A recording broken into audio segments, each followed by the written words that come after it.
পড়ানো হয়েছিল?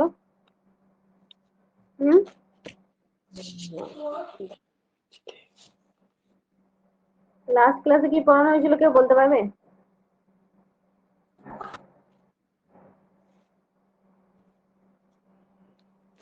জি, আসসালামু আলাইকুম ওয়া রাহমাতুল্লাহি ওয়া বারাকাতুহু। Welcome to Arabic learning academy.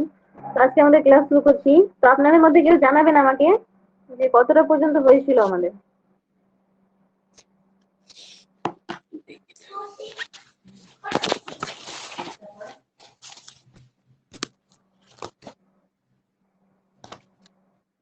ঠিক আছে, তো দেখুন আমাদের এখানে কন্ডিশনিং ব্যাপারটা দেখুন যে টাইপস অফ কন্ডিশনিং। কন্ডিশনিং এর কটা প্রকার আছে? কন্ডিশনিং এর প্রকারগুলো জাস্ট জেনে রাখুন। আমার কথা আসছে তো? প্রপারলি আওয়াজ ক্লিয়ার তো? কন্ডিশনিং হচ্ছে? হ্যাঁ ম্যাম, শুনতে পাচ্ছি। আচ্ছা, তো দেখুন কন্ডিশনিং, এটা আপনাদের সিলেবাসে নেই কন্ডিশনিংটা। তো আমি তার জন্য ডিটেল দেবো, ঠিক আছে? তো ভালোভাবে দেখুন টাইপস অফ কন্ডিশনিং। এক মিনিট।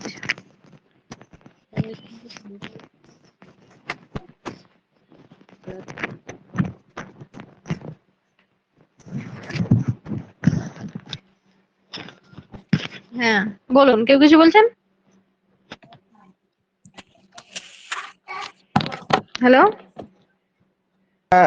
যেগুলো পড়াচ্ছেন সেগুলো যদি নোট দিয়ে দিতেন তো ভালো হতো আর কি। হ্যাঁ নোট দেবো, অবশ্যই নোট দেবো। ঠিক, নোট অবশ্যই দেবো। এবার দেখুন কন্ডিশনিং এর টাইপস, ক্লাসিক্যাল কন্ডিশনিং, এগুলো সিলেবাসে নেই তো ডিটেলসে যাবো না, জাস্ট ওপর থেকে টাইপ গুলো দেখে নেবো। ইনস্ট্রুমেন্টাল অপারেন্ট কন্ডিশনিং, ঠিক আছে? একটা হচ্ছে ক্লাসিক্যাল কন্ডিশনিং, একটা হচ্ছে অপারেন্ট কন্ডিশনিং। তো ক্লাসিক্যাল কন্ডিশনিং এর প্রবর্তক হচ্ছে ইভান প্যাভলভ, ঠিক। তারপর হচ্ছে অপারেন্ট কন্ডিশনিং, তারপর observational learning, cognitive learning, verbal learning, concept learning, skill learning, ঠিক। তো এগুলো আমরা ডিটেল করবো না, এমনি জাস্ট টাইপ গুলো বলে দিলাম কারণ এটা নেই সিলেবাসে। তারপর আমাদের এখানে প্রসেস অফ টিচিং আমি পড়িয়েছিলাম মনে হচ্ছে, যে প্ল্যানিং, ইমপ্লিমেন্টেশন, ইভালুয়েশন, রিভিশন, এটা পড়িয়েছিলাম প্রসেস অফ টিচিং। প্রসেস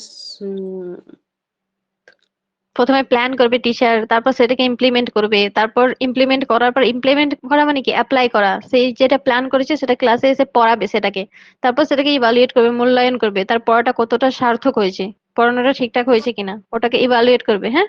তারপর সেটাকে আবার রিভিশন করবে, পুনরায় সেটাকে দেখবে। এটা হচ্ছে প্রসেস অফ টিচিং।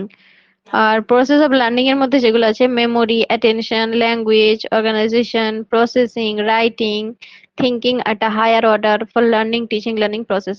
এখানে যে ফেজেস অফ টিচিং আছে, ঠিক আছে, এটা আমি পড়িয়ে দিয়েছি মনে হচ্ছে, ফেজেস অফ টিচিং পড়ানো হয়ে গেছে। যদি ফেজেস অফ টিচিং না পড়ে থাকেন তাহলে রেকর্ডিং ক্লাস দেখে নেবেন। তারপর আমাদের দেখুন লেভেলস অফ টিচিং। তো লেভেলস অফ টিচিং হচ্ছে মোস্ট ইম্পর্টেন্ট ফর ইউ, ঠিক।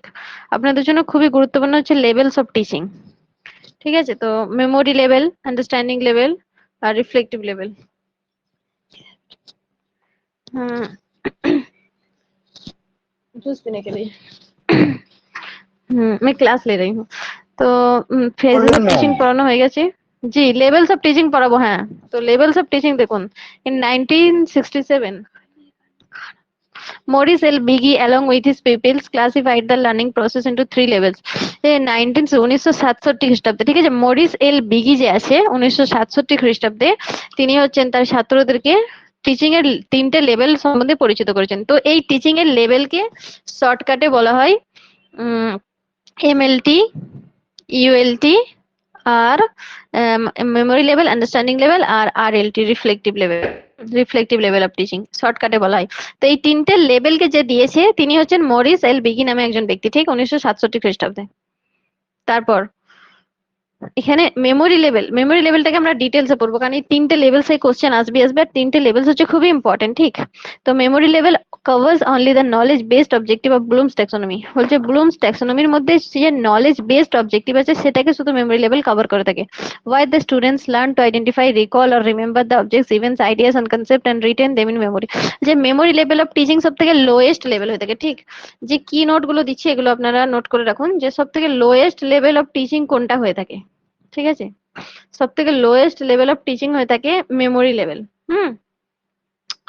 তো এই মেমোরি লেভেলে স্টুডেন্টরা একদম বাচ্চা থাকে, যেখানে স্টুডেন্টরা থেকে কিভাবে যে জিনিসগুলোকে পড়াগুলোকে মুখস্থ করতে হয়। এখানে স্টুডেন্টরা একদম হায়ার লেভেলে চলে যায় না, একদম বাচ্চা যখন থাকে যে কিভাবে পড়াশোনাটাকে মুখস্থ করতে হয়, মুখস্থ বিদ্যার মাধ্যমে, রিকল আর রিমেম্বার মানে হচ্ছে কি মুখস্থ বিদ্যার মাধ্যমে যেটা হয়ে থাকে একদম লোয়েস্ট লেভেল যেটা, ওটা হচ্ছে কি মেমোরি লেভেল বই থাকে। ঠিক আছে, মেমোরি লেভেলে কি হয়ে থাকে, মেমোরি লেভেলে সমস্ত কিছু বাচ্চারা সেগুলোকে মুখস্থ করে লিখে ফেলে, সেগুলোকে বারবার রটে, বারবার পড়ে যায়, এরকম জিনিসগুলো হয়ে থাকে মেমোরি লেভেলে। ঠিক, তারপর হচ্ছে যে আন্ডারস্ট্যান্ডিং লেভেল। দেখুন আন্ডারস্ট্যান্ডিং লেভেল, আন্ডারস্ট্যান্ডিং লেভেল হচ্ছে যে second level of teaching, teaching এর দ্বিতীয় লেভেল হচ্ছে আন্ডারস্ট্যান্ডিং লেভেল। তো আন্ডারস্ট্যান্ডিং লেভেলে হচ্ছে আপনার স্টুডেন্টরা কি করে থাকে, under ULT understanding level of teaching, in the understanding level of teaching students must acknowledge the implication of concepts, interpret the relationship between elements and apply concepts, facts and principles. এখানে বলছে দেখুন, আন্ডারস্ট্যান্ডিং লেভেল হচ্ছে implication of concepts. এই keyword গুলো মনে রাখবেন, যে keyword গুলো থাকে না, এগুলো থেকেই কোশ্চেন পরীক্ষার উত্তরে আসে। এই কিওয়ার্ড গুলো concept, interpret, relationship between elements, apply concept, fact, principle, এগুলো কোন লেভেলে, ধরুন এরকম আসতে পারে যে এগুলো দিয়ে বলে দিল যে এগুলো কোন লেভেলে হয়ে থাকে, তো এগুলো আন্ডারস্ট্যান্ডিং লেভেলে হয়ে থাকে। ক্লিয়ার, বোঝা যাচ্ছে তো? সবাই জানান,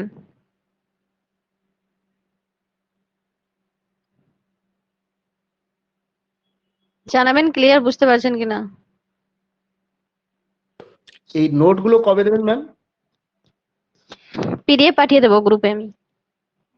একটু তাড়াতাড়ি দিলে, সময় তো সংক্ষেপ, এদিকে বাংলাতেও আছে আর ওখানে এক্সাম করতে করতে সমস্যা হবে। হ্যালো, कर लिए हैं, आसानी नहीं झगड़ा नहीं হয়। হ্যাঁ, আসসালামু আলাইকুম। হ্যাঁ বলছি, কি বলুন। হ্যাঁ, তো পিডিএফ কি আজকে দিয়ে দেবেন ম্যাম? পিডিএফ হ্যাঁ দেবো আজকে, হ্যাঁ দেবো ইনশাল্লাহ। ঠিক আছে। ঠিক, আজকে রাতেই দেবো। তো আন্ডারস্ট্যান্ডিং লেভেলটা ক্লিয়ার বুঝতে পারলেন?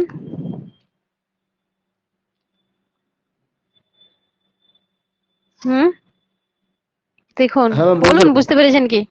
আন্ডারস্ট্যান্ডিং লেভেলে 6টা পথ আছে, কটা আছে, 6টা। There are 6 ways of teaching this level of learning: preparation, presentation, comparison, generalization, evaluation. তো আন্ডারস্ট্যান্ডিং লেভেলে এগুলো হচ্ছে কিওয়ার্ড। ঠিক আছে, এই কিওয়ার্ড গুলোকে আপনারা মুখস্থ করে নেবেন।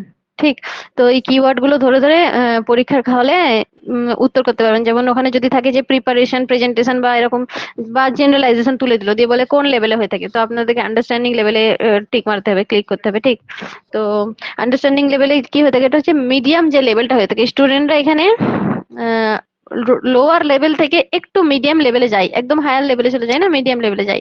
তো এখানে স্টুডেন্টরা পড়াশোনার জন্য প্রস্তুতি করে, সেখানে প্রেজেন্টেশন করতে পারে, কম্পেয়ার করতে পারে, কম্প্যারিজন করতে পারে একটা জিনিসের সাথে অন্য জিনিসের। ঠিক আছে, জেনারেলাইজেশন করতে পারে, জেনারেলাইজেশন অ্যাপ্লিকেশন, এগুলো কি, এগুলো আমরা ডিটেলসে পড়বো এবার। ঠিক আছে, ইভালুয়েট করে থাকে, মূল্যায়ন করে থাকে, তো এগুলো আন্ডারস্ট্যান্ডিং লেভেলে হয়ে থাকে। তারপর রিফ্লেক্টিভ লেভেল যেটা, এটাকে হায়ার লেভেল বলা হয়ে থাকে। সব থেকে টিচিং এর যে হায়ার লেভেল বলা হয়ে থাকে, রিফ্লেক্টিভ লেভেলকে হায়ার লেভেল বলা হয়ে থাকে। ঠিক আছে, এগুলো যেগুলো লিখে দিচ্ছি আপনারা খাতা পেন নিয়ে বসে এগুলো লিখে নেবেন, যে টিচিং এর হায়ার লেভেল কোনটা। রিফ্লেক্টিভ লেভেল হচ্ছে টিচিং এর higher level. Reflective teaching involves examining one's underlying beliefs about teaching and learning and one's alignment with actual classroom practice before, during and after a course is taught. When teaching reflectively, instructors think critically about their teaching and look for evidence of effective teaching. যে reflective teaching কি করে থাকে, পরীক্ষকের পরীক্ষকের যে belief সিস্টেমটা আছে teaching সম্বন্ধে এবং learning সম্বন্ধে, ওটাকে কি করে থাকে, ক্লাসরুমে সেটাকে অ্যাপ্লাই করে থাকে। ক্লাসরুমে যাওয়ার আগে, classroom practice before, during and after a course, ক্লাসরুমে যাওয়ার আগে, ক্লাসরুমে যাওয়ার সময় এবং কোর্স পড়ানোর পরে। ঠিক আছে, এগুলোকে অ্যাপ্লাই করে থাকে। সেগুলো রিফ্লেক্টিভ লেভেল মানে হচ্ছে পিএইচডি লেভেল, যেগুলোকে আমরা বলতে পারি একদম হায়ার লেভেল, যেগুলো কলেজ লেভেলে চলে যায়, যেটা ওটা রিফ্লেক্টিভ লেভেল বলে থাকে। ঠিক, রিফ্লেক্টিভ লেভেলে স্টুডেন্টরা একদম হায়ার অর্ডার চলে যায়, কলেজ লেভেলে চলে যায়। কলেজ লেভেলের স্টুডেন্টদেরকে আমরা বলতে পারি যে তাদের reflective level. Ma'am, when teaching, জি বলুন। রিফ্লেক্টিভের একটু বাংলা শাব্দিক অর্থটা বলতেন যদি। শাব্দিক বলতে আমি বাংলায় শাব্দিক কি বলবো, তিনটে এডুকেশনে টিচিং এর তিনটে লেভেল হয়, একটা হচ্ছে আন্ডারস্ট্যান্ডিং, একটা হচ্ছে মেমোরি লেভেল, আন্ডারস্ট্যান্ডিং লেভেল আর রিফ্লেক্টিভ লেভেল। মেমোরি লেভেল মানে হচ্ছে একদম ছোট বাচ্চারা যেগুলো রিটেন করে, মেমোরাইজ করে, একদম মুখস্থ করে, রাট্টা মেরে যায়, একদম মুখস্থ করে যায়, মুখস্থ বিদ্যা, ওগুলোকে বলে আমাদের মেমোরি লেভেল। তারপর স্টুডেন্ট যখন একটু আপার লেভেলে যায় ওর থেকে মিডিয়ামে, ওটাকে বলতে পারি আন্ডারস্ট্যান্ডিং লেভেল। তারপর যখন একদম হায়ার লেভেলে চলে যায়, কলেজ লেভেল, পিএইচডি লেভেল, ওটাকে রিফ্লেক্টিভ লেভেল বলে। এটাকে আমি বাংলায় আমি কি বলবো, রিফ্লেকশন মানে তো হচ্ছে ইয়ে করা, প্রতিবিম্ব যাকে বলে, রিফ্লেক্ট করা যাকে বলে। হুম। কিন্তু ওইভাবে তো বাংলায় হবে না, এইভাবে আমাদের কোশ্চেন আপনাদের ইংলিশে থাকবে আর হিন্দিতে থাকবে কোশ্চেন পরীক্ষার হলে। তো হিন্দি এটা কি করবে আমি জানি না। তো এইভাবে আমাদের লেভেল গুলোকে আমরা ক্যাটাগরাইজ করে নেব যে কোন লেভেলে কি হয়ে থাকে। জি বলুন,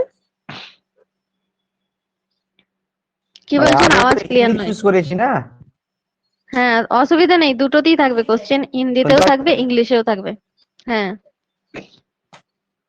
পাচ্ছেন? হ্যাঁ,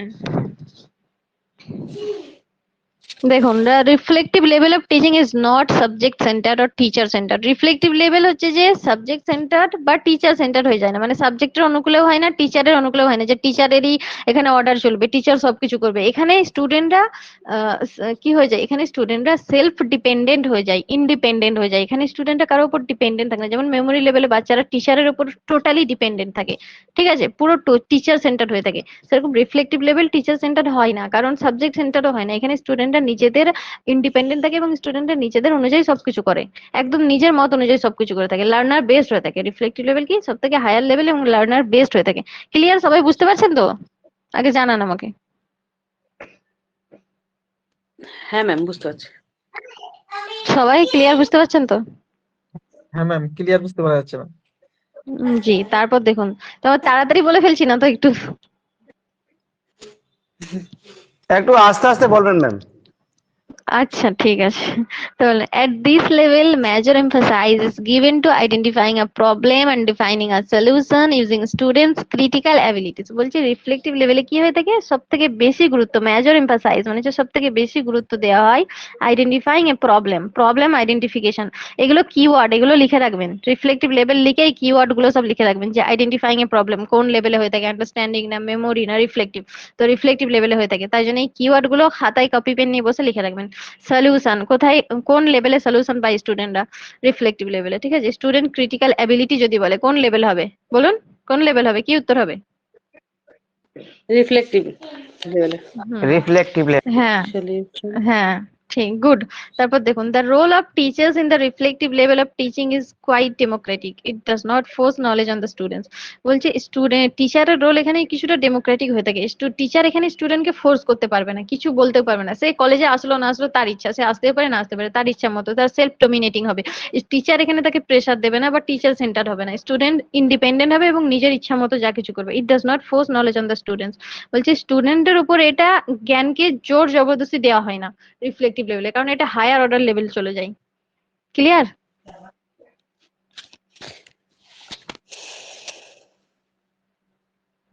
বুঝতে পেরেছেন? হ্যাঁ ম্যাম। তারপর a reflective level of teaching is highly useful in the practical world where a problem centric solution is required।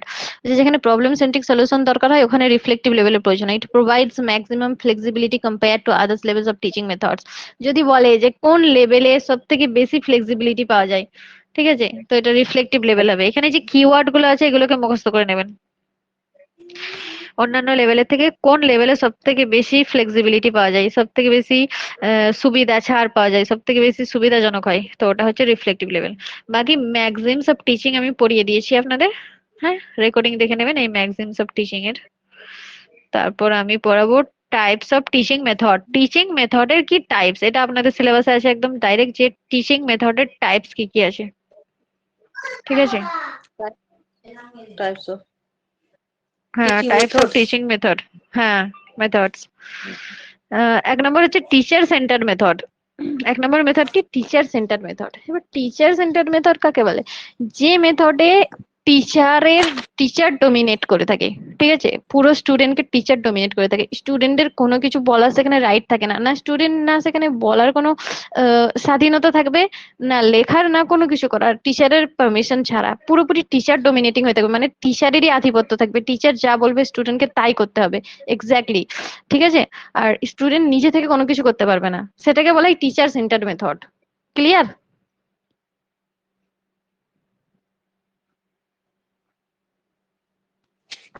আর একবার একটু বলেন ম্যাম। জি, আওয়াজ ক্লিয়ার আছে তো আমার? জি ম্যাম। হ্যাঁ ম্যাম, হ্যাঁ। ক্লিয়ার আছে, একবার রিপিট করে দিন ম্যাম। হ্যাঁ, আমি বলছি টিচার সেন্টার মেথড সেটাকে বলা হয় যেখানে টিচার ডোমিনেট করে সমস্ত স্টুডেন্টদেরকে, স্টুডেন্টদের সেখানে কোনো স্বাধীনতা থাকবে না, না স্টুডেন্টরা নিজেদের থেকে কোনো কিছু বলতে পারবে, টিচারের পারমিশন ছাড়া কোনো কিছু বলতে পারবে না, কোনো কিছু লিখতে পারবে না, কোনো কিছু হোমওয়ার্ক কিছুই করতে পারবে না, পুরো টিচার ডোমিনেটিং, মানে টিচারের আধিপত্য থাকবে, টিচার যা বলবে সেটাই স্টুডেন্টকে করতে হবে অ্যাজ ইট ইজ, ওটাকে টিচার সেন্টার মেথড বলা হয়।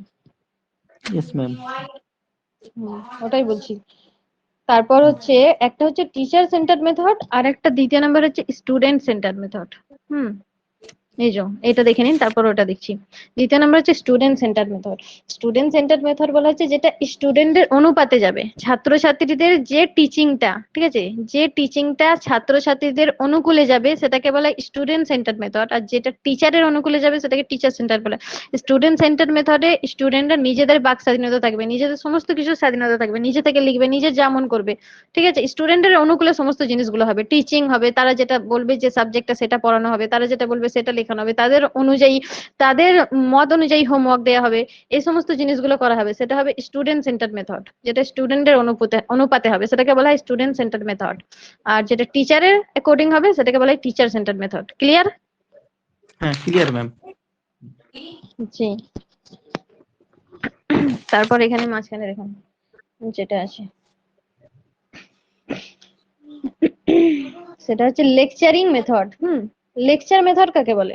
লেকচার মেথড হচ্ছে যে টিচার সেন্টার টাইপের হয়ে থাকে, লেকচার মেথডে টিচার লেকচার দিয়েই যাবে, এখানে স্টুডেন্ট প্যাসিভ পার্টিসিপেন্ট থাকবে। যেমন টিচার সেন্টার মেথডে স্টুডেন্ট পার্টিসিপেশন হবে প্যাসিভ, ঠিক, প্যাসিভ হবে, মানে কি অ্যাক্টিভ হবে না কো, প্যাসিভ হবে। সেরকম লেকচার মেথডে স্টুডেন্ট পার্টিসিপেশন প্যাসিভ হবে, স্টুডেন্টরা কোনো কিছু এখানে বলতে পারবে না, লেকচার এখানে টিচারই দেবে, লেকচার দেবে। লেকচার মেথডে কি হবে, টিচার এখানে আসবে, কোনো কিছু লেসন প্ল্যান করে সমস্ত কিছু ঠিকঠাক করে সাবজেক্ট কি পড়াবে না পড়াবে সমস্ত করে একটা স্পেসিফিক টপিকের ওপর টিচার লেকচার দেবে, ওটাকে বলা হয় টিচার লেকচার মেথড বলা হয় টিচিং এর। ঠিক, ক্লিয়ার? হ্যাঁ ম্যাম। তারপর হচ্ছে ডেমনস্ট্রেশন মেথড। জি বলুন, শুনতে পাচ্ছি না, ক্লিয়ার নেই আওয়াজ, আবার বলুন। পুরো টিচারের ভূমিকা হবে ম্যাম, হ্যাঁ বলছি যে টিচার পুরোটা ডিপেন্ড করবে টিচারের উপর, হুম। যেটা হ্যাঁ, ওটা পুরোটা টিচার সেন্টার মেথড বলে। জি ম্যাম, জি। তারপর দেখুন ডেমনস্ট্রেশন মেথড কাকে বলে। Demonstration method, a method demonstration is a teaching method used to communicate an idea with the aid of visuals. বলছে ডেমনস্ট্রেশন মেথড এমন একটা টিচিং মেথড, টিচিং এর মেথডের মধ্যে ডেমনস্ট্রেশন মেথড এমন একটা মেথড যেটা হচ্ছে একে অপরের সাথে যোগাযোগ করার একটা আইডিয়া, কিসের সাহায্যে, ভিজুয়ালস এর সাহায্যে। কি এডস এর সাহায্যে, এডস অফ ভিজুয়াল, কি এডস এর সাহায্যে, flip chart, poster, power point. যেমন ক্লাসে চক ডাস্টার ব্যবহার করলো টিচার, চার্ট ব্যবহার করলো, কোনো পোস্টার ব্যবহার করলো, কোনো পাওয়ার পয়েন্ট পিপিটি প্রেজেন্টেশন করলো, ঠিক আছে? এইভাবে যখন স্টুডেন্টের সাথে কমিউনিকেট করে, কোনো এড ব্যবহার করে যে টিচিংটা হয় সেটাকে ডেমনস্ট্রেশন মেথড বলা হয়। A demonstration is the process of teaching someone how to make or do something in a step-by-step process. As you show how you tell what you are doing. বলছে demonstration মেথডে এমন একটা method, এমন একটা teaching method যেখানে স্টুডেন্টকে এইভাবে শেখানো হয় যে তারা সেটা কিভাবে করবে, কেমন ভাবে করবে, কি কি স্টেপ ফলো করবে, এই সমস্ত জিনিসগুলো বলা হবে। এবং কোনো ভিজুয়াল এডস, টিচিং এডস এর সাহায্যে, যেমন chalk duster, flip chart, poster, power point presentation, এর মাধ্যমে স্টুডেন্টকে পড়ানো হবে। এইগুলো যখন করা হবে তখন তাকে বলা হবে ডেমনস্ট্রেশন মেথড। ঠিক। আর demonstration is the process of teaching someone how to make. হচ্ছে ডেমনস্ট্রেশন হচ্ছে এমন একটা টিচিং এর প্রসেস যেটা হচ্ছে এমন একজন সামওয়ান কাউকে পড়ানো হাউ টু মেক কিভাবে তৈরি করা, অর ডু সামথিং অর কিছু করা in a step by step process, কোনো কিছু স্টেপ বাই স্টেপ পদ্ধতিতে। অ্যাজ ইউ শো হাউ, যেমন টিচার দেখাবে কিভাবে করবে, ইউ টেল তোমাকে বলবে হোয়াট ইউ আর ডুইং, যে তুমি কি করছো, এরকম। ইউ টেল হোয়াট, তুমি বলবে তুমি কি করছো। এরকম ধরনের যখন টিচিংটা হবে সেটাকে বলা হবে ডেমনস্ট্রেশন টিচিং মেথড। ক্লিয়ার? জি ম্যাম। ক্লাস কি প্রত্যেকদিন 7টার সময় হবে? জি ক্লাসটা কি 7টার সময় হবে প্রত্যেকদিন? না, আজকে 7টা থেকে নিচ্ছি কারণ 9টা থেকে ওদের অ্যারাবিক ক্লাস থাকে, এবার তারা জয়েন করতে পারে না, কালকে এই কারণে হলো না, ওই জন্য আজকে 7টা নিলাম। না, তবে একটা রুটিন করে দিলে ভালো হয় না? তাহলে নির্দিষ্ট সময় দিয়ে হ্যাঁ বসাতে হবে। হ্যাঁ, রুটিন করে দেবো আজকে, যেমন বিকেলে 3টে থেকে আপনারা ফ্রি থাকেন। 3টা থেকে? 3টার দিকে ঠিক হবে না ম্যাম, রাত্রেই করেন না। কেন দুটো 3টে 4টের দিকে ফ্রি থাকেন না? সমস্যা হবে হ্যাঁ, ম্যাম, 4টা করলে ক্লাস করে হবে। মানে ইউনিভার্সিটিতে তো। মানে একদিন তো অ্যাডজাস্ট করতে হবে, কারণ প্রত্যেকদিন 7টা হ্যাঁ, থেকে হবে না, ম্যাম, একদিন হবে। ধরুন 4টে থেকে একদিন। তাহলে দুটোই করেন ম্যাম, তাহলে 4টা থেকে দুটোই করেন। করলেও হবে ম্যাম। হ্যালো, কটা থেকে করবেন? 3টে বা 4টের সময়। দুটো থেকে দুটোতে বের হয় নাকি? দুটোতে কোনো ক্লাস করার টাইম হলো? 3টে বা 4টের সময় 3টা করবো। কোটা 4টা আচ্ছা, তাহলে একদিন 4টে না, দুদিন 4টে থেকে নেবো, দুদিন 7টা থেকে নেবো। হ্যাঁ 4টে করে ম্যাম, তাহলে ঠিক আছে। 4টায় ভালো হবে। হ্যাঁ তাহলে 4টে থেকে 3 দিন ঠিক আছে। নেবো, আর একদিন 7টা থেকে নেবো। হ্যাঁ ম্যাম। হ্যাঁ 4টের সময় এই রুটিনটা তাহলে 4 দিন বানিয়ে আমি দিয়ে দেবো পিডিএফ। হ্যাঁ, রাত্রে কি সম্ভব না? রাত্রে অ্যারাবিক ক্লাস থাকে এদের। 10:30টার ম্যাম পর থেকে? ম্যাম বলছি পিডিএফ গুলো কি স্টাডি মেটেরিয়ালে পাওয়া যাবে?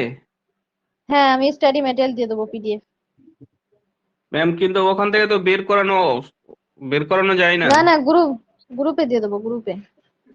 আচ্ছা ম্যাম, ওকে, থ্যাংক আর ওই কি বলে, অ্যারাবিক ক্লাস হয় তো, এবার আমার স্পোকেন ইংলিশ ক্লাস থাকে, আমি একটা ব্যাচ পড়াই ওদেরকে, স্পোকেন ইংলিশ পড়াই, ওটার ব্যাচটা আমার ক্লাস থাকে রাত্রে 9টা বা 9:30টার দিকে করে দিচ্ছি, কারণ ওদেরটা আমি 7টা থেকে নিতাম, এখন এই ক্লাসটার জন্য ওদেরটা আমি 9টা বা 9:30 থেকে নেব, তার জন্য 10:30 থেকে পসিবল না।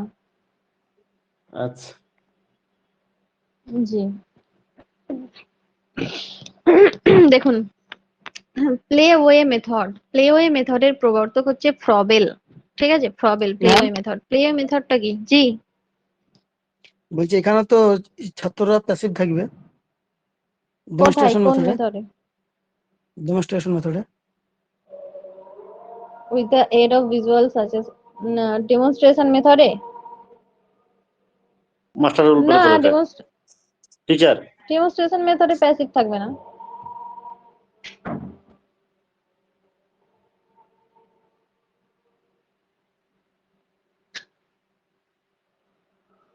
দেখুন তারপর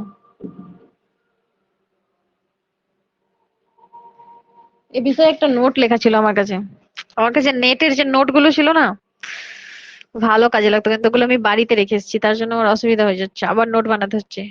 এই বিষয়ে ভালো একদম নোট ছিল, আর সব ডায়েরিতে লেখা ছিল, কিন্তু আমি এখানে নেই কিছু। যাই হোক, প্লেওয়ে মেথড বাই ফ্রবেল। প্লেওয়ে মেথডের প্রবর্তক হচ্ছে ফ্রবেল। প্লেওয়ে মেথডটা কি? This method involves encouraging children to learn via hands on activities, exploration and games. বলছে হ্যান্ডস অন অ্যাক্টিভিটিস যেগুলো হয়, মানে হাতে তৈরি যে সমস্ত খেলাধুলা গুলো হয়, জিনিসগুলো হয়, যে অ্যাক্টিভিটি গুলো হয়, ঠিক আছে, গেম গুলো হয়, ওইগুলোর মাধ্যমে শেখাকে বলা হয় প্লেওয়ে মেথড। খেলাধুলার মাধ্যমে যে শেখাগুলো হয়, instead of through traditional classroom teaching. বলছে ট্র্যাডিশনাল ক্লাসরুম টিচিং বাদ দিয়ে যে টিচিংটা হয়ে থাকে, ট্র্যাডিশনাল ক্লাসরুম টিচিং হচ্ছে একটা অনেক ঐতিহ্যবাহী পুরাতন ক্লাসরুম টিচিং, ওটাকে বলে ট্র্যাডিশনাল ক্লাসরুম টিচিং। হচ্ছে the idea is to create an encouraging and interactive learning environment that ফুলফিলস a child's natural curiosity and creative arts. বলছে this idea is to create an engaging and interactive learning environment. বলছে play way method কেন হয়? প্লেওয়ে method এই কারণে করা হয় যাতে স্টুডেন্টদেরকে এঙ্গেজ করা যায় পড়াশোনার মাধ্যমে, এবং একটা ইন্টারেক্টিভ লার্নিং হয়ে থাকে। ইন্টারেক্টিভ মানে কি? ইন্টারেক্টিভ মানে হচ্ছে যেখানে টিচার স্টুডেন্ট দুজনের ইন্টারাকশন থাকবে, দুজনেই বলবে সেখানে। এবং স্টুডেন্ট এঙ্গেজ থাকবে, তার মধ্যে যুক্ত থাকবে, এমন একটা পরিবেশ তৈরি হবে এই প্লেওয়ে মেথডের মাধ্যমে। That ফুলফিলস a child's natural curiosity and creative urges. বলছে যে স্টুডেন্টের যে ন্যাচারাল উৎসাহ যেটা থাকে, কিউরিওসিটি যেটা থাকে, ক্রিয়েটিভ আর্জেস, এবং যে ক্রিয়েটিভিটি গুলো থাকে, যে তৈরি করার ক্ষমতা, খেলাধুলার যে ইয়েগুলো থাকে, সেইগুলো এই প্লেওয়ে মেথডের মধ্যে ভালো তৈরি হয়। কিউরিওসিটি বলতে হয় বলা হয় যে আমরা বাংলায় কি বেশ বলে, এটাকে আমি ভুলে যাচ্ছি। উৎসাহিত করা। আগ্রহ দেখানো, হ্যাঁ আগ্রহ টাইপের, ঠিক। তো questioning and answering method by Socratic. Questioning answering মেথডের প্রবর্তক হচ্ছে সক্রেটিক। কোশ্চেনিং আনসারিং মেথড তো সবাই জানেন, কোশ্চেন আনসার ক্লাসে যে কোশ্চেন আনসার করা হয়, কোশ্চেনিং আনসার টিচার যে কোশ্চেন করে স্টুডেন্ট আনসার দেয়, একটা কোশ্চেন আনসার সেশন হয় ক্লাসের শেষে, ওটাই। তারপর হচ্ছে অবজারভেশন মেথড। অবজারভেশন মেথড হচ্ছে কোনো কিছু জিনিস অবজার্ভ করার মাধ্যমে শেখা, ওটাকে বলা হয় অবজারভেশন মেথড। যেটা স্টুডেন্টরা ক্লাসে অবজার্ভ করছে, যে ক্লাসের মধ্যে কি কি হচ্ছে না হচ্ছে, ক্লাসের বাইরে কি হচ্ছে, সমস্ত জিনিস যেগুলো স্টুডেন্টরা অবজার্ভ করছে, মানে কি যেগুলো স্টুডেন্টরা বুঝছে, অনুভব করছে, হ্যাঁ অনুধাবন করছে। অবজার্ভ করছে মানে কি অনুধাবন করছে ক্লাসের মধ্যে, সেইগুলোকে বলা হয় থাকে অবজারভেশন মেথড। সেটাকে বলা হয় থাকে কি অবজারভেশন মেথড।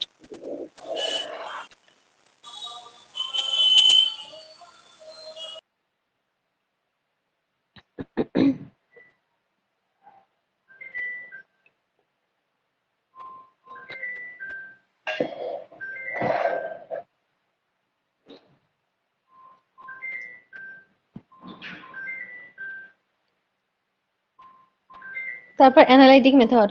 অ্যানালাইটিক মেথড হচ্ছে যে ক্লাসে যে জিনিসগুলো ডিটেলে পড়া হয়, ইন ডিটেল পড়ানো হয়, ঠিক আছে, ইন ডেপথে গিয়ে পড়ানো হয় এবং সেটাকে ব্যাখ্যা করা হয়, ঠিক আছে, analytic method. Synthetic method. Synthetic method কি? The term synthetic refers to the mental process of combining the detailed element of languages. বলছে যে কোনো কিছু পড়ানোর, ভাষার যে বিস্তারিত যে উপাদানগুলো থাকে ভাষার, ঠিক আছে, সেইগুলোর যে একসাথে কম্বাইন করা হয়, দুটোকে মিক্স আপ করা হয় মেন্টাল প্রসেসের যে আমাদের যে মানসিক যে আমাদের যে পদ্ধতিগুলো হয়ে থাকে, সেইগুলোকে এক ধরনের সেইগুলোকেই বোঝায় সিনথেটিক মেথড, ঠিক আছে।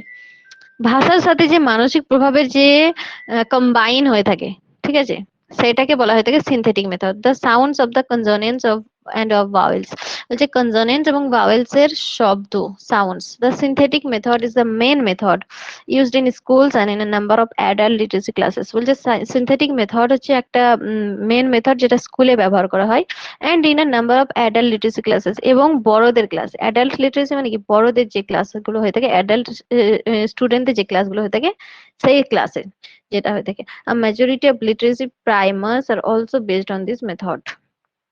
লিটারেসি মানে হচ্ছে শেখা, শিক্ষার হার।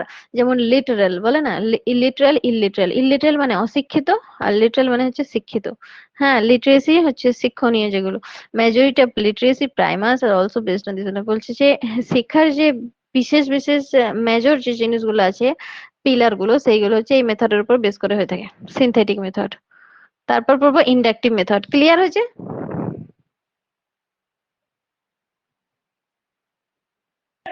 ক্লিয়ার, চলেন। জি, ইন্ডাকটিভ মেথডের যখনই পড়ি, তার প্রথমে একটা জিনিস আছে যে স্পেসিফিক টু জেনারেল হয়ে থাকে।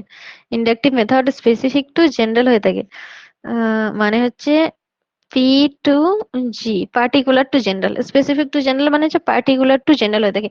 এই দুটো জিনিস জেনে রাখতে হবে ইন্ডাকটিভ মেথড আর ডিডাকটিভ মেথডের ক্ষেত্রে। যে ডিডাকটিভ মেথড হচ্ছে G to P, general to particular হয়ে থাকে। Deductive method G to P, এটা হচ্ছে ডিডাকটিভ মেথড। আর পি টু জি যেটা পার্টিকুলার টু জেনারেল বা স্পেসিফিক টু জেনারেল, ওটা হচ্ছে ইন্ডাকটিভ মেথড। হ্যাঁ, এই ব্যাপারটা জেনে রাখতে হবে, এটা মানে মুখস্থ করে নিতে হবে। এবার ডিটেলসে পড়বো যে কি জিনিসটা আসলে ইন্ডাকটিভ মেথড জিনিসটা কি, সেটা পড়বো। দেখুন, specific to general. When you use a specific set of data or existing knowledge from past experiences to make decisions, you are using inductive reasoning.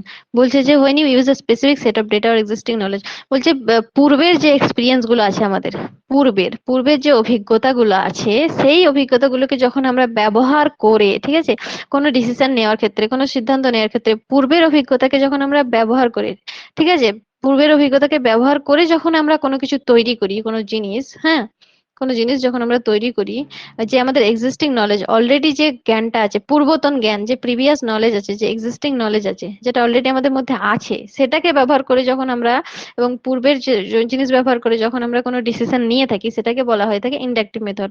যেমন একটা উদাহরণ, if you review the population information of a city for the past 15 years, বলছে তুমি যদি শহরের পপুলেশনটাকে দেখো, জনগণ সংখ্যাটাকে দেখো, জনসংখ্যা লাস্ট 15 বছরের, you may observe a consistent rate of population increase, যে তাহলে তুমি দেখতে পাবে একটা বড় ধরনের পপুলেশন ইনক্রিজ মানে হচ্ছে বাড়া, আর ডিক্রিজ মানে হচ্ছে কমা, ঠিক আছে? ইনক্রিজ মানে বাড়া, ডিক্রিজ মানে কমা। বলছে পপুলেশন মানে হচ্ছে জনসংখ্যা, জনসংখ্যা বাড়ার যে কনসিস্টেন্ট রেটটা তুমি অবজার্ভ করতে পারবে, অনুধাবন করতে পারবে, দেখতে পারবে। এটা হচ্ছে একটা উদাহরণ এখানে। এটা হচ্ছে ইন্ডাকটিভ মেথডের। তো ইন্ডাকটিভ মেথডটা বুঝতে পারলেন ব্যাপারটা?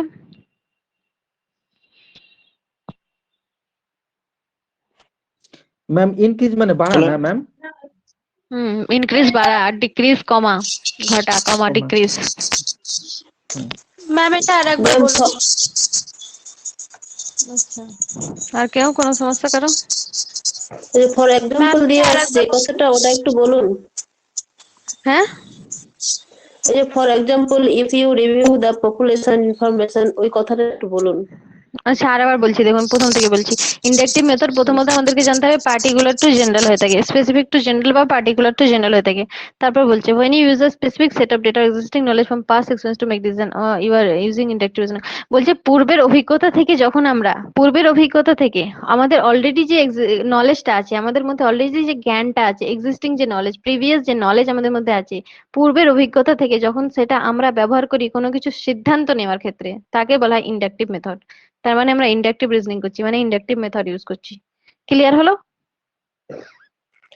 Yes ma'am. হ্যাঁ, এবার দেখুন, ফর এক্সাম্পল উদাহরণ, if you review the population এটা ইনফরমেশন অফ এটা সিটি ফর দ্য জানা ফার্স্ট থেকে অজানা তো, 15 years। তাই তো ম্যাম? জি, জানা থেকে অজানা, তাই তো ইন্ডাকটিভ মেথডটা? জানা থেকে অজানা নয়, এটা আমি কি বললাম, যে হ্যাঁ, particular to general, particular to general, মানে কোনো পার্টিকুলার ম্যাম কোনো বিষয় থেকে, যে পার্টিকুলার মানে কি, কোনো স্পেসিফিক কোনো বিষয় থেকে, স্পেসিফিক মানে কি, কোনো একটা ফিক্সড কোনো বিষয় থেকে, একটা পুরো ফিক্সড কোনো বিষয় থেকে এমন একটা সাধারণ বিষয় যাওয়া, কি যাওয়া, একটা সাধারণ বিষয় যাওয়া, পার্টিকুলার টু আগে জেনারেল। উদাহরণ দেওয়া, তারপরে ওটাই ওটাই সূত্র বলা। জানা থেকে অজানা, ঠিক আছে এটাই। হুম, ঠিক আছে। ম্যাম আগে তারপর হচ্ছে উদাহরণ যে দেওয়া, এটাই তারপরে তার সূত্র ব্যবহার করা। কি, আগে উদাহরণ দেওয়া, তারপর সেই উদাহরণের সূত্র প্রয়োগ করা।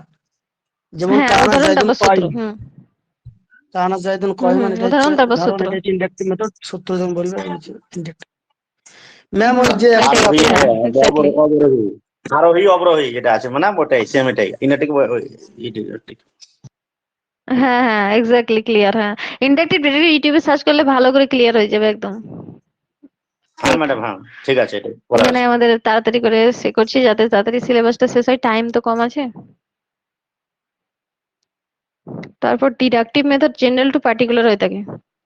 ডিডাকটিভ মেথড কি হয়ে থাকে, জেনারেল টু পার্টিকুলার হয়ে থাকে। With this type of reasoning if the premises are true then the conclusion must be true. বলছে যদি প্রিমাইসেসও ট্রু হয়, কনক্লুশনও ট্রু হবে। এটা তো লজিক্যাল রিজনিং এর ব্যাপার, লজিক্যাল রিজনিং পড়লে বুঝতে পারবেন প্রিমাইজ কাকে বলে, কনক্লুশন কাকে বলে। Logically sound deductive reasoning example, deductive reasoning এর কিছু উদাহরণ, all dogs are bears, golden retrievers are dogs, therefore they have ears. এখানে আমি লজিক্যাল রিজনিং এর উদাহরণ নিয়ে চলে এসেছি।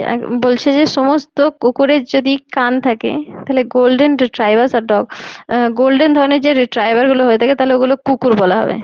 দেয়ারফোর অতএব, দে হ্যাভ ইয়ার্স, তাহলে তাদেরও কান আছে। এটা একটা আমরা কি করলাম বলুন তো, একটা উদাহরণ থেকে আমরা একটা কনক্লুশনে গেলাম, একটা কনক্লুশনে গেলাম উদাহরণ থেকে। ঠিক, একটা জেনারেল জিনিস থেকে একটা পার্টিকুলার জিনিসে গেলাম, এটাকে বলা হবে ডিডাকটিভ মেথড। এটাকে আমার ভালো নোট বানানো ছিল, কিন্তু আমি এখন দিল্লিতে আছি, এখানে নেই কিছু খাতা এটা গুলো আগে সব। সূত্র প্রয়োগ করবে, তারপর উদাহরণ। হ্যাঁ, সূত্র থেকে উদাহরণে যাওয়া, সূত্র থেকে উদাহরণ, ঠিক, ক্লিয়ার। সূত্র ম্যাম টু ওই উদাহরণ। টেক্সটটা ওটা কি রকম একটু বলে দেন। কোনটা? টেক্সট সিরিজের জন্য যেটা 200টা লাগবে বলছে। হ্যাঁ হ্যাঁ, টেস্ট যারা সিরিজ, হ্যাঁ যারা বুঝতে অ্যারাইভ পেরেছি। পেপার নিয়েছে ওদের জন্য কি আলাদাভাবে নিতে হবে এটা? হ্যাঁ হ্যাঁ, ওটা সবাই, কারণ স্যারকে আলাদা করে মেহনত করে কোশ্চেন টাইপ করে বানাতে হবে, তো লাগবে তো বটেই না। ম্যাম যারা পড়বে না শুধু টেক্সট সিরিজের জন্য নেবে তারা কি পাবে ওটা? হ্যাঁ অবশ্যই পাবে, শুধু টেস্ট সিরিজ নিতে পারেন, শুধু ক্র্যাশ কোর্স নিতে পারেন, ব্যাচে পড়তে পারেন, টেস্ট সিরিজ মক টেস্ট নিতে পারেন, যেটা ইচ্ছা। টেক্সট সিরিজে কি কিরকম হবে? প্রশ্ন উত্তর কি দিয়ে দিবে না? হ্যাঁ, প্রশ্ন থাকবে, 4টে করে অপশন থাকবে, আপনাকে উত্তর করে করে করে করে যেতে হবে, লাস্টে বেলায় সাবমিট করবেন যখন। পরে গল্প বলবেন না দেখতে ম্যাডাম, হবে। ম্যাম আমি ক্লাস একটা শেষ কথা করেন বলছি আগে। ম্যাম। জি, ম্যাম ম্যাম পিডিএফ দেওয়া হবে? পিডিএফ দেওয়া হবে? জেনারেল পেপারের প্রিভিয়াস ইয়ার কোশ্চেনের যে ক্লাসটা নিয়েছিলাম দেখেছেন? না ম্যাম দেখি হুম, কেন? ম্যাম ক্লাসটা দেখে নিন, কেমন কোশ্চেন এসছে, তবে তো বুঝতে পারবেন। ম্যাম পিডিএফ দেওয়া হবে কি ওখানে? কিসের? ওই বুঝতেই পারছি না। টেক্সট সিরিজে?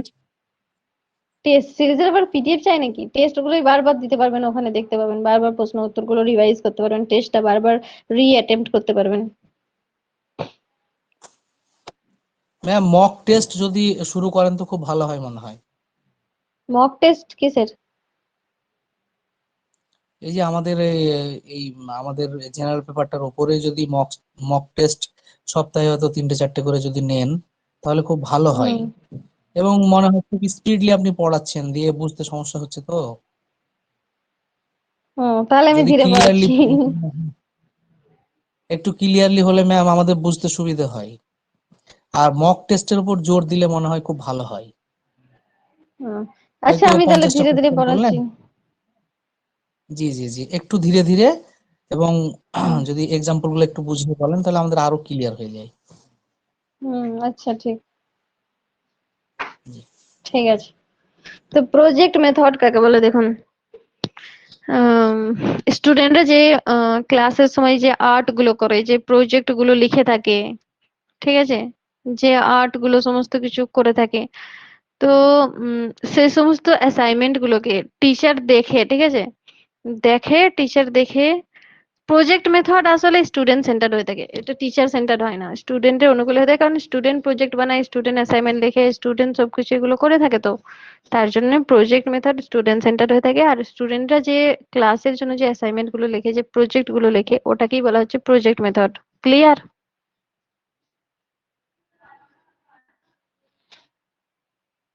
No, no, no, no, no, no. জি ক্লিয়ার।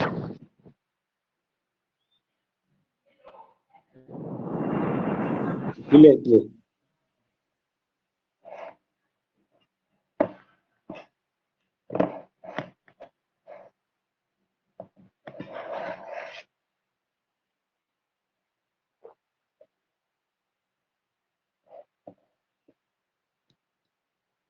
প্রবলেম সলভিং মেথড বলছে যে স্টুডেন্টদের যে পড়ার সময় যে সমস্যাগুলো হয়ে থাকে, হুম, ক্লাসের যে ডিফিকাল্টি গুলো ফেস করে, যে যে ব্যাপারগুলো বুঝতে পারে না পড়ার, ঠিক আছে, যে যে নোট গুলো বুঝতে পারে না, যে প্রবলেম থাকে, মানে কি প্রবলেম মানে হচ্ছে যে স্টুডেন্টের যে টপিক গুলো বুঝতে অসুবিধা হয়, যেগুলো পারে না, যেগুলোতে তারা ডিফিকাল্টি ফেস করে, সেইটাকে সলভ করা, সেটাই হচ্ছে প্রবলেম সলভিং মেথড।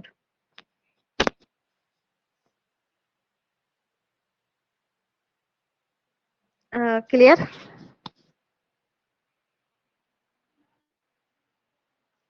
হ্যালো,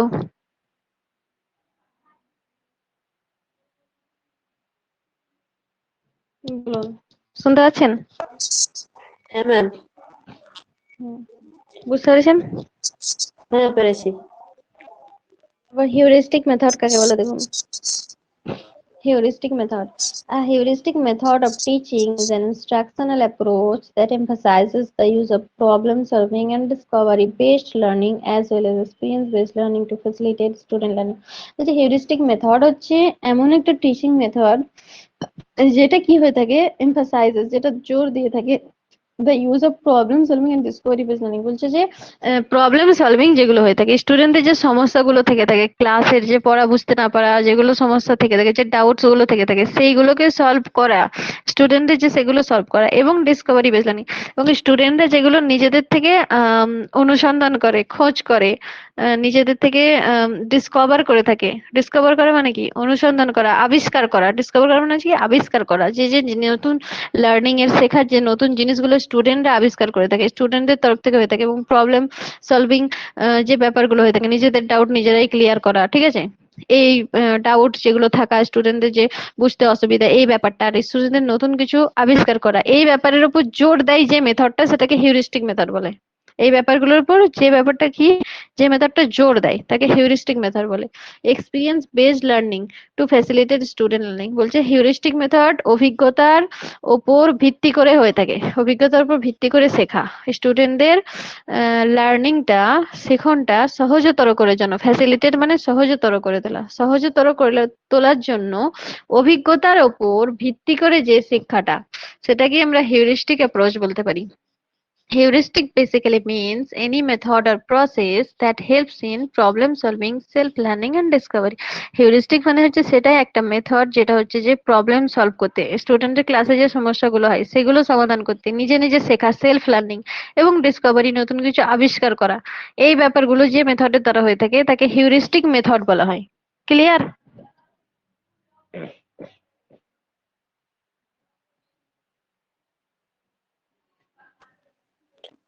হ্যাঁ ম্যাম। তারপর দেখুন Dalton plan, laboratory plan. Laboratory method কি? ল্যাবরেটরিতে যে পড়াগুলো হয়, ল্যাবরেটরিতে যে শিক্ষাগুলো, ল্যাবরেটরির যে কাজগুলো হয়ে থাকে, ল্যাবরেটরি ল্যাবে যে কাজগুলো হয়ে থাকে, ওগুলোকে ল্যাবরেটরি মেথড বলে থাকে। তারপর রিজিওনাল মেথডের প্রবর্তক হচ্ছে A.J. Herbertson, regional method. তারপর ডিসকভারি মেথড, ডিসকভারি মেথড হচ্ছে নতুন কিছু আবিষ্কার করা, ডিসকভার করা। J.S. ব্রুনারের দ্বারা দিয়েছে, কে দিয়েছে? J.S. ব্রুনার, নতুন কিছু ডিসকভার করা, এটাকে বলে ডিসকভারি মেথড। ঠিক, ক্লিয়ার হয়েছে?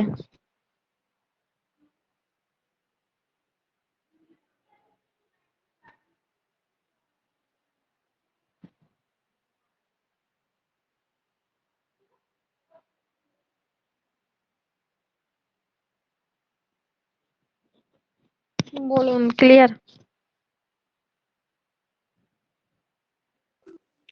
ঠিক আছে ম্যাম। ম্যাম তো বলছি আগেবারই যে ওই যে বলুন।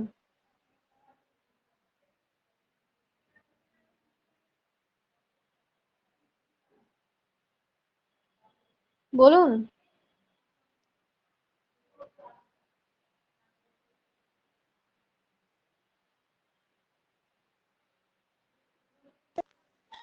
পড়ান ম্যাম। হ্যাঁ, এখানে দেখুন রিইনফোর্সমেন্ট। আরে এটা তো নেয়াই হয়নি। Extinction, negative being followed by removal of positive consequences.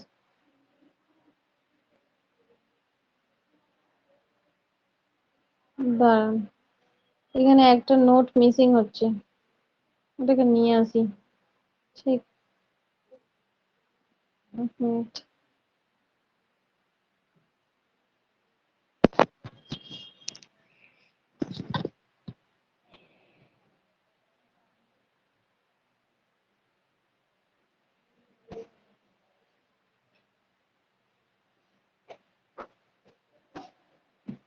Hmm,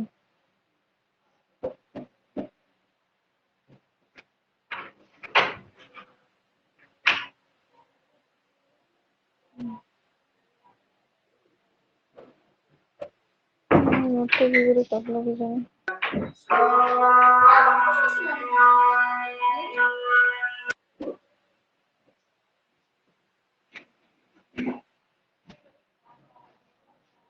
screen দেখা যাচ্ছে?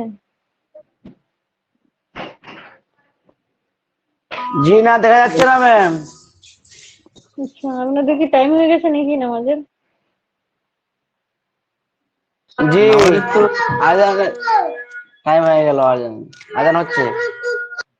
আচ্ছা, না তাহলে কোন কি জায়গায় ছুটি দিয়ে দেবো? 7:30টায়, কোন জায়গায় 7:45টায়। না ম্যাম ছেড়ে দিলে হবে কি, আমি তো নামাজ পড়ে এলাম এখন। ও আচ্ছা। কোনো জায়গায় 7:30টায় জমাত হচ্ছে, কোনো জায়গায় 8টায় হচ্ছে, কোনো জায়গায় 7:45টায় হচ্ছে, বিভিন্ন সময় হচ্ছে।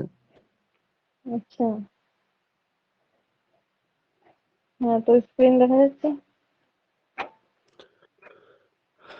হ্যাঁ দেখা যাচ্ছে। Reinforcement theory is a psychological principle suggesting that behaviors are shaped by their consequences, and that individual behaviors can be changed through reinforcement, punishment, and extinction. Behavioral psychologist B.F. Skinner was instrumental in developing modern ideas about reinforcement theory. তো reinforcement theory প্রবর্তক কে বলুন? Skinner. হ্যাঁ, B.F. Skinner, BF ঠিক। Skinner. হুম। হ্যাঁ, reinforcement theory বলা হয় এমন একটা থিওরি যেখানে কি হয়ে থাকে, স্টুডেন্টদের যে ব্যবহারটা থেকে থাকে সেই ব্যবহারকে শেপ করা তাদেরই ইয়ের দ্বারা, তাদেরই পরিণতির দ্বারা, তাদেরই ব্যবহারের দ্বারা, তাদেরই পরিণতির দ্বারা। কনসিকুয়েন্স মানে কি? পরিণতি, ফলাফল, তাদেরই ফলাফলের দ্বারা স্টুডেন্টদের ব্যবহারকে শেপ করা, ঠিক আছে? সেটাকে বলা হয় রিইনফোর্সমেন্ট করা। এবং and that individual behaviors can be changed through, এবং সেই ইন্ডিভিজুয়াল ব্যবহার যেটা হয়ে থাকে ওটা চেঞ্জ হয়ে থাকে রিইনফোর্সমেন্টের দ্বারা, পানিশমেন্টের দ্বারা, এক্সটিংশনের দ্বারা, ঠিক আছে? তাকে শাস্তি দিয়ে বা রিইনফোর্সমেন্ট করে বা এক্সটিংশনের দ্বারা, ঠিক আছে?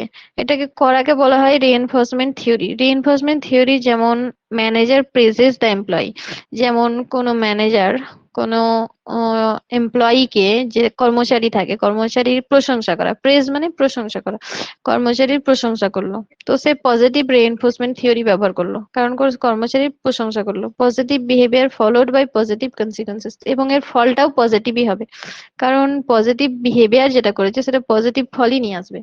তো এই ফলের যে স্টুডেন্টের বিহেভিয়ারের জন্য, ফলাফল দ্বারা, পরিণতির দ্বারা স্টুডেন্টের বিহেভিয়ারকে, ব্যবহারকে শেপ করাকে বলা হয় রিইনফোর্সমেন্ট থিওরি, যার প্রবর্তক হচ্ছে B.F. স্কিনার, ঠিক আছে?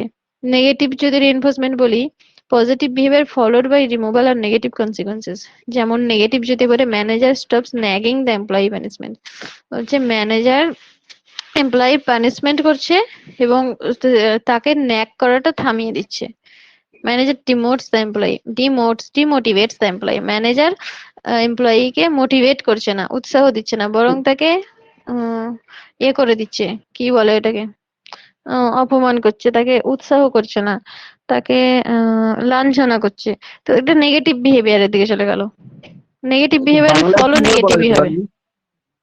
বাংলায় কি? একটা ক্লাসে, বাংলায় ক্লাসে কিভাবে বলা যেতে পারে একটা স্টুডেন্টকে, যেটা রিইনফোর্সমেন্ট মানে কোনো একটা কাজ করলে যে ভুল করছে, যদি এটা করো তাহলে হুম, মারবো বা কিছু, এটা কি মানে হ্যাঁ, হ্যাঁ, যেমন তুমি ভালো লিখলে, ভালো রেজাল্ট করলে, তুমি ভালো গ্রেড পেলে, তো আমি তোমাকে বললাম, পজিটিভ হ্যাঁ, আমি রিইনফোর্সমেন্ট তোমার করে। প্রশংসা করলাম, তাহলে পজিটিভ রিইনফোর্সমেন্ট হলো, হ্যাঁ। আর তোমাকে আমি পানিশমেন্ট উৎসাহ করছি করলে না, তখন, ডিমোটিভেট করে দিচ্ছি। হুম, হ্যাঁ তখন পানিশমেন্ট করছি, ডিমোটিভেট করে দিচ্ছি। নেগেটিভ হুম, নেগেটিভ রিইনফোর্সমেন্ট। হ্যাঁ, এবং এর প্রবর্তক হচ্ছে B.F. স্কিনার, ঠিক। হুম, ওই ন্যাগিং মানে কি ম্যাম? অবজ্ঞা করা হবে হয়তো এখানে।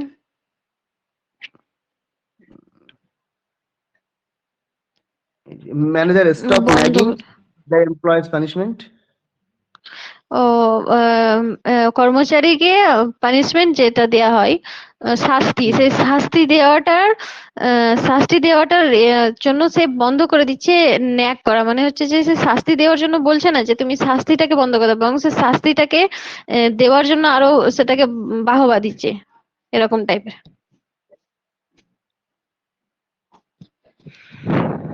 এটা জেনেই কি হবে, কারণ এই নোটটা হচ্ছে যে আমি নিজে থেকে বানাচ্ছি এর জন্য, পড়ানোর জন্য শুধু, এখানে যাতে কনসেপ্ট ক্লিয়ার হয় তার জন্য।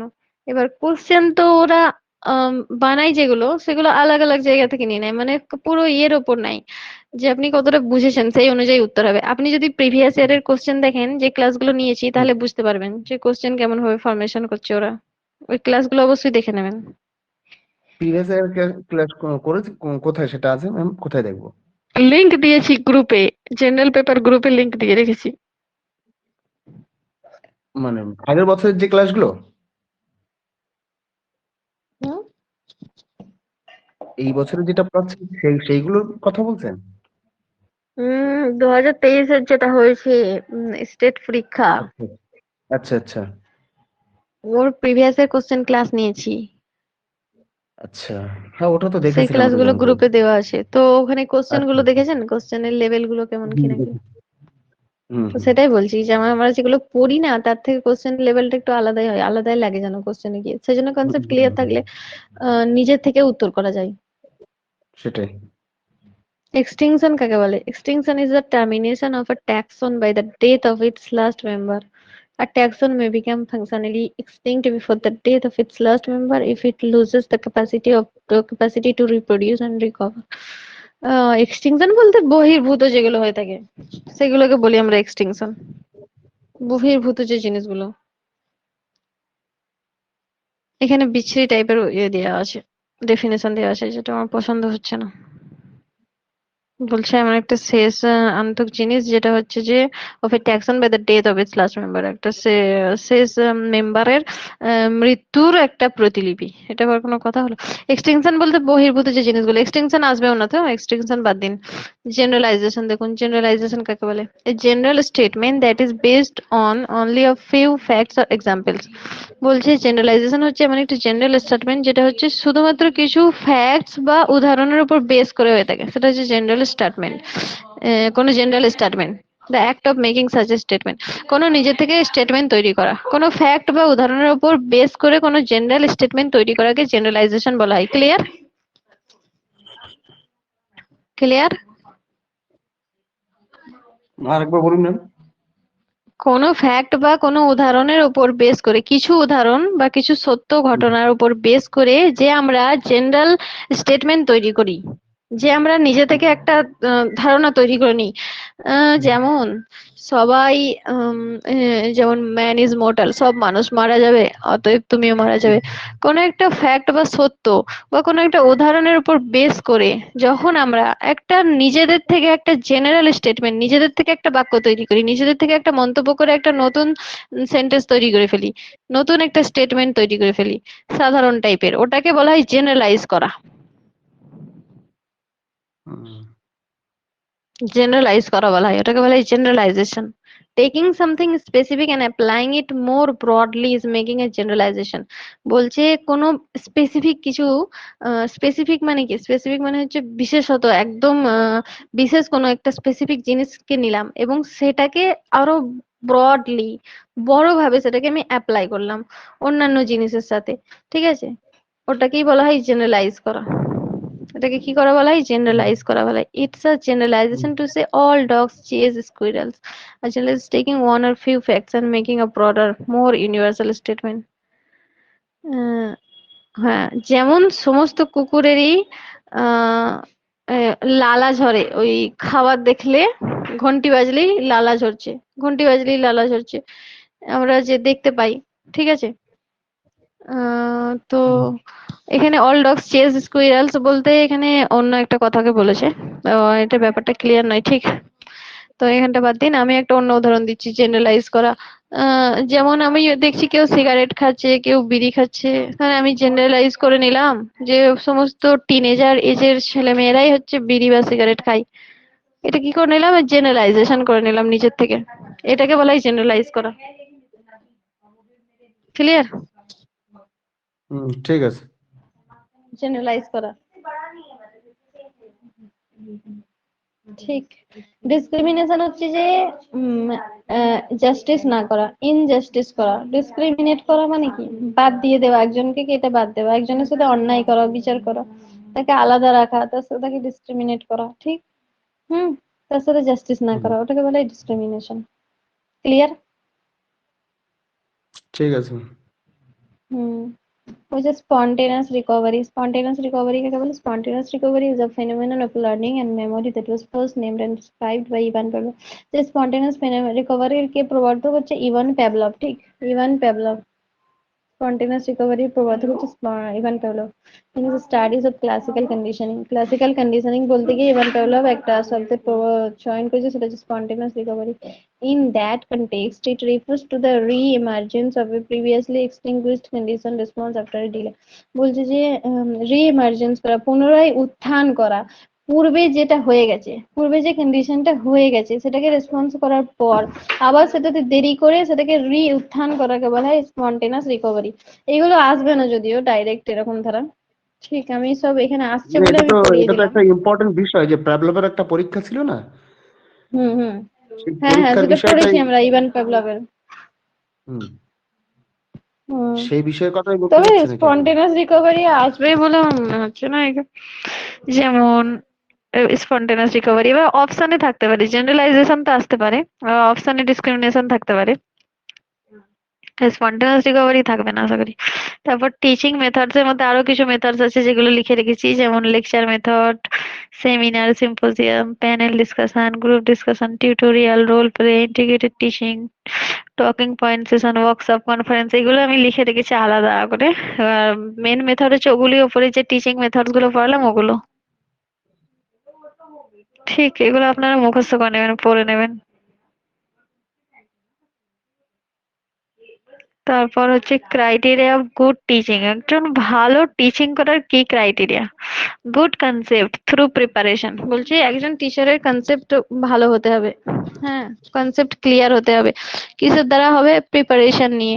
টিচিং করার আগে, পড়ানোর আগে একটু প্রিপারেশন নিতে হবে, কি কি পড়াবো, কিভাবে পড়াবো একটু দেখে নিতে হবে, কোনো কিছু আটকাচ্ছে না তো।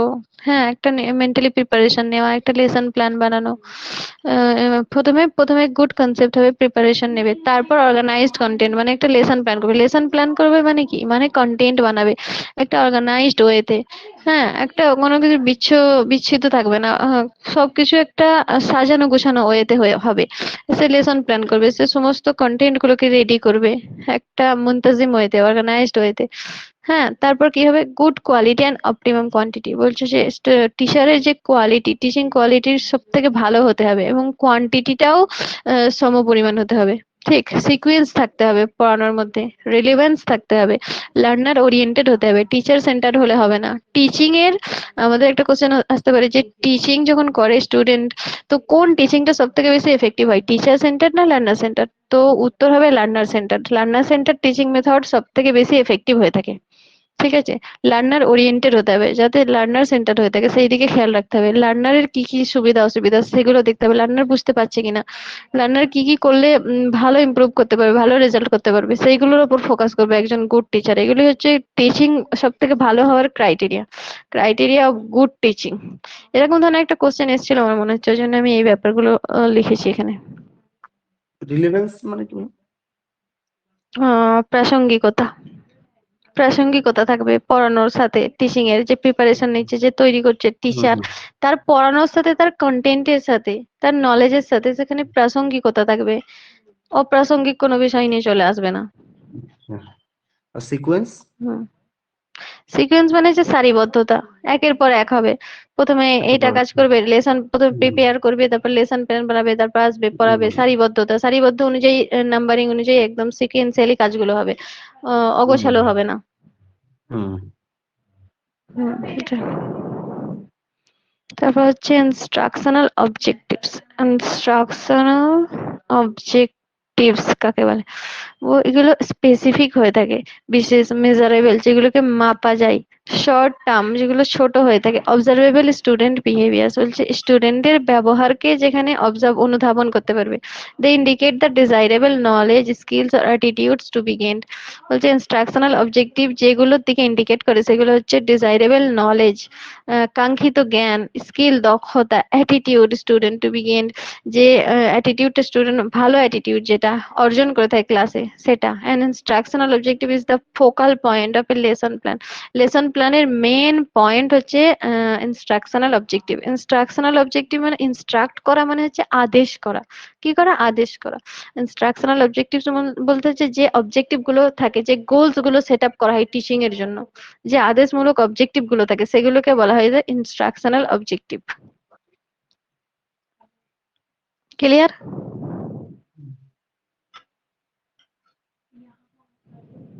ক্লিয়ার? ঠিক আছে ম্যাম। হুম।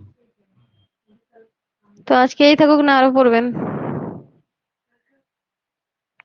ম্যাম আজকে আপনি নোটটা দিয়ে দেবেন একটু। ঠিক আছে, তাহলে আজকে এই থাক নাকি? ঠিক আছে, আপনি যদি করতে চান আজকে এই থাক তাহলে। হ্যাঁ বলুন।